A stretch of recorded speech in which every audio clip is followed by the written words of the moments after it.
Listen, what is this? Did Adobe just release Photoshop updates? Why nobody talks about it? Adobe just rolled out the Photoshop 2026 updates, and there is a mix of feelings about it. Some are genuinely exciting, and some are a little overwhelming. So let's dive in and break it all down.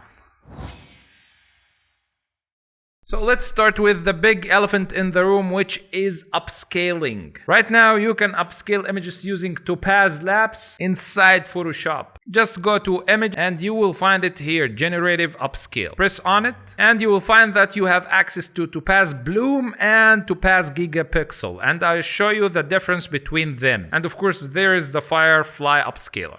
But let's start with the Topaz Gigapixel, which is great for upscaling with minimum change in the image. So don't expect to have like regeneration for the details. It's like sharpening the details. But with this face recovery option, the results are promising. So let's choose the scale factor to 4x. By the way, let me show you the image itself. It's pixelated. The skin texture is bad. So let's see the Topaz Gigapixel results. And let's see the results. This is good, really good. The eye needs some work, but definitely better than this. Let's see before. The skin texture, however, is great. Look at the nose before and after. This is really nice. Really nice. The skin texture is great. Overall, this is promising, especially if your image is not very pixelated. You will get very decent result. But let's test the Bloom model. From here, change it to Bloom. This is decent for more creative results. Let's try it out into my face. I will make this 4x. And by the way, the final image couldn't exceed 9 megabytes into the Bloom model. So you are very limited into the amount of resolution that you can upscale to using Bloom, because this is creative upscaling. It's generating small details, and I will show you how can we make the best use of this model right now. But let's try it out into my face. Let's make this 2x and let's upscale it. Alright, this is not upscaling at all. It has just distorted my image. Why? Because this creative upscaling, I believe it's not good for refining the already existed details. So let's see a comparison. This is the main image. This is gigapixel upscaling, which I think is great in this area. And this is the Bloom upscaling, which is so bad in restoring the small details. So what Bloom is good at is that when you have a well-established image like this, it's good, but there are some details that needs to be adjusted. Like here, there are some details into the edges of the man.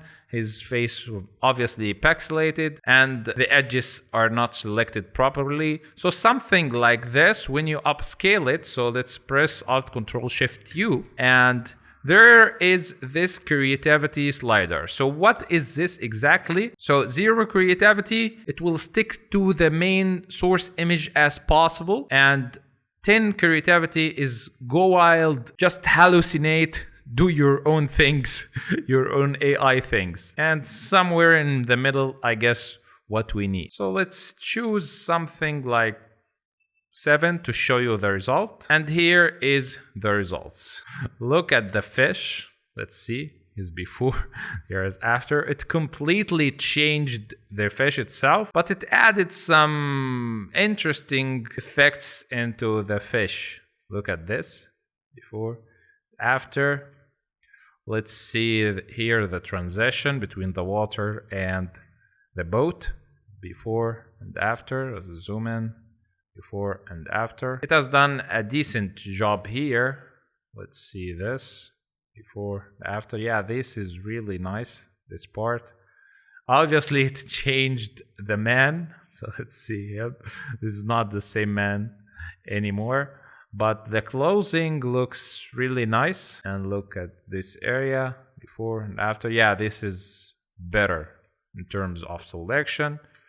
And the overall quality is not bad. All right, let's see another example. So for example, here I'm having a draft for a design that I was making. So of course the details are not the best. The hot here is not good. The resolution is not the best. When you zoom out, it looks okay, decent, but when you zoom in, you will find that there are a lot of inconsistencies. So by upscaling it using Bloom, let's see the different results. In this example, let's use like 8 creativity and let's press upscale and look at this. It regenerated a lot of details, which sometimes what you are looking for. So here's before. Look at the painting of the highlights. It's not great, but here's after. This is really nice. And the grass, the compositing of the man into the ground, the shadows, all the details are good. So let's see these huts. Before, after, not bad at all. Let's see this one, before, after. This is really nice. It's looking really nice, and that is what I was talking about. But you got the point. Let's go to another example. So here I'm having like an old design. Obviously it needs a lot of work, but let's try to fix the imperfections using the Bloom upscaler. So I'm going to do this. Press Alt Control Shift U. This is a new shortcut for the generative upscale. And I will use Bloom, and let's make this something around 5. And let's press upscale. So let's see the fine details. All right, there are some parts that looks good and others looks bad. And there are some weird stuff right here. What is this? Oh my god, who is this man?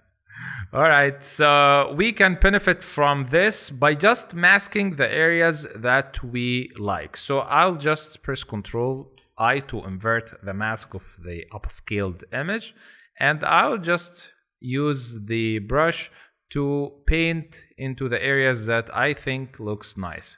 So in this area, I guess the intersection between the grass and the soda can is better into the upscaled image, and maybe the reflection of the can itself here. And of course this selection is better into the upscaled one, so let's just remove this guy.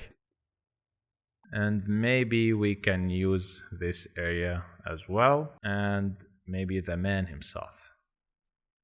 But you got the idea. The main advantage here is you have everything embedded into Photoshop.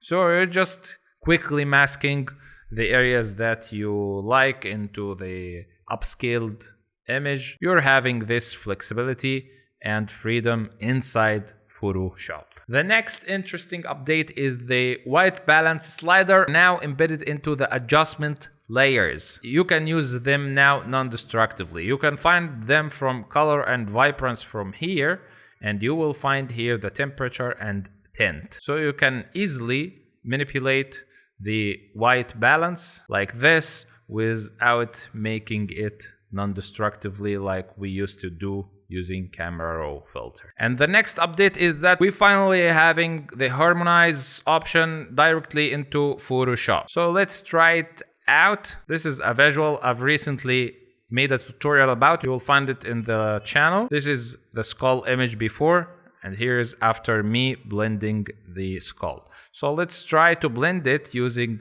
Harmonize and compare the results. So just select it and just press Harmonize. Alright, this is not bad at all. Let's see before and after.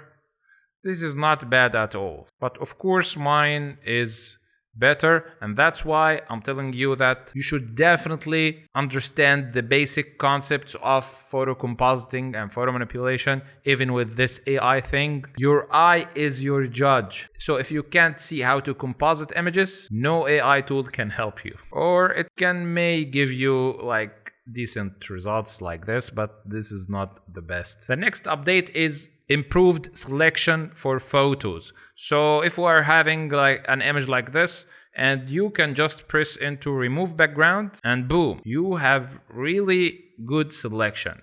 Of course, it's still not the best, but this is a really big step in the right direction. Let's try it into a different image. And this is actually a really hard test. So let's try it. Press remove background. This is very decent. Very decent. Let's see. Before and after. This used to be really hard. Maybe with some refinement of the edges, it can give us better results. We have another update right here, which is change the specific color. So can you see this icon? Press on it and it will give you the colors that are dominant into your design. So for example, if I want to change this navy color, I can simply drag the color and change it from here. This is not a huge thing, but it is good. And the final update is Nano Banana and Flux context is now available directly into Photoshop, the full version. So for example, if I want to use the Nano Banana for refining the edges, I can just select it using the selection brush tool like this. Let's make the brush bigger and let's select these edges. And then from the contextual taskbar, if you don't have this bar, you will find it from the window and it is here, contextual taskbar. Press generative fill and just change the model into Flux Context Pro or the Gemini 2.5, which is Nano Banana, which I will select, and then just write improve the hair edges and press generate. And look at this. Now we are talking. And of course, if you don't like there are some edges around the character, you can definitely remove them by maybe pressing into Control M and just refine the edges. Just refine the edges like this.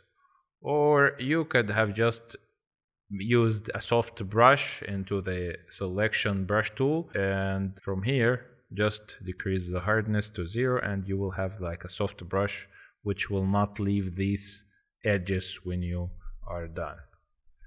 But yeah, this is really nice before and after.